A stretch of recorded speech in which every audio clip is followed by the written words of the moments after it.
Hello! Ipagpapatuloy ko na ang pagkwento ko patungkol sa aking buhay. Buhay mo? Buhay nyo. Grabe ka! Siniraan mo lang kami sa video mo! Sumama! Alagang pusa! Si Kikay! Pangbabaeng pangalan, di ba? Pero actually, lalaki siya.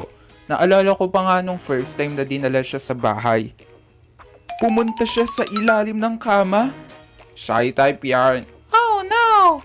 Tapos yon, pinangalanan namin siyang Kikay kasi akala namin babae, tapos na laman namin na may lato-lato pala. Miming! Alam niyo mga bros, tuwing dinidilaan niya yung buntot niya, nahuhulog siya at paikot-ikot hanggang sa mahulog sa upuan. May lang kasi buntot niya kaya ayun, palaging hulog.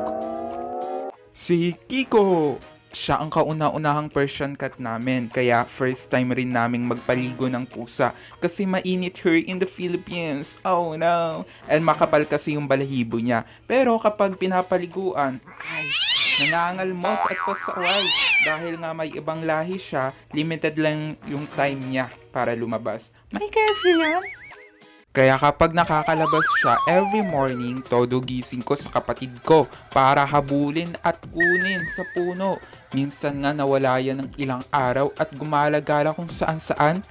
Ma-sure ko pala na palagi niya hinihintay si Papa kapag uuwi. Alam niya rin kasi yung tunog ng motor kaya nag-aabang siya sa labas. At kapag gabi, pupunta yan sa likod ko para imasahe ako upang gisingin at humingi ng pagkain. Gutom yan? Brum brum! Kapatid ni Beep Beep. Oo, si Beep Beep yung kinuwento ko na nagdala ng adobo last time. Wala lang, tahimik lang siya, palaging nakasimangot.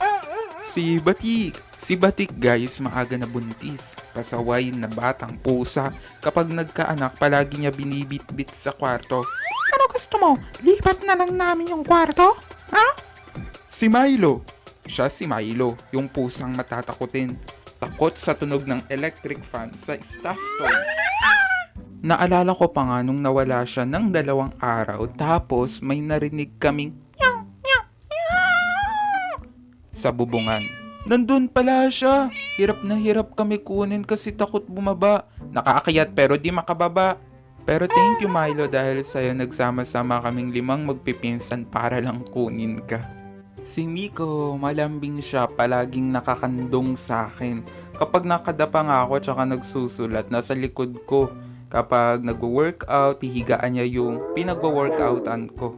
Maingay din siya. Meow, meow, meow, meow, meow, meow, meow. Anong gusto mo? Tumahol ako?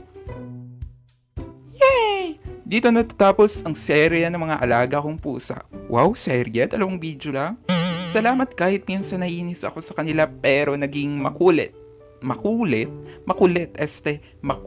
ang buhay ko dahil sa inyo. Isasabihin ka? Meow, meow, meow, meow. Pogi ako. Ano ba? Maliit na bagay.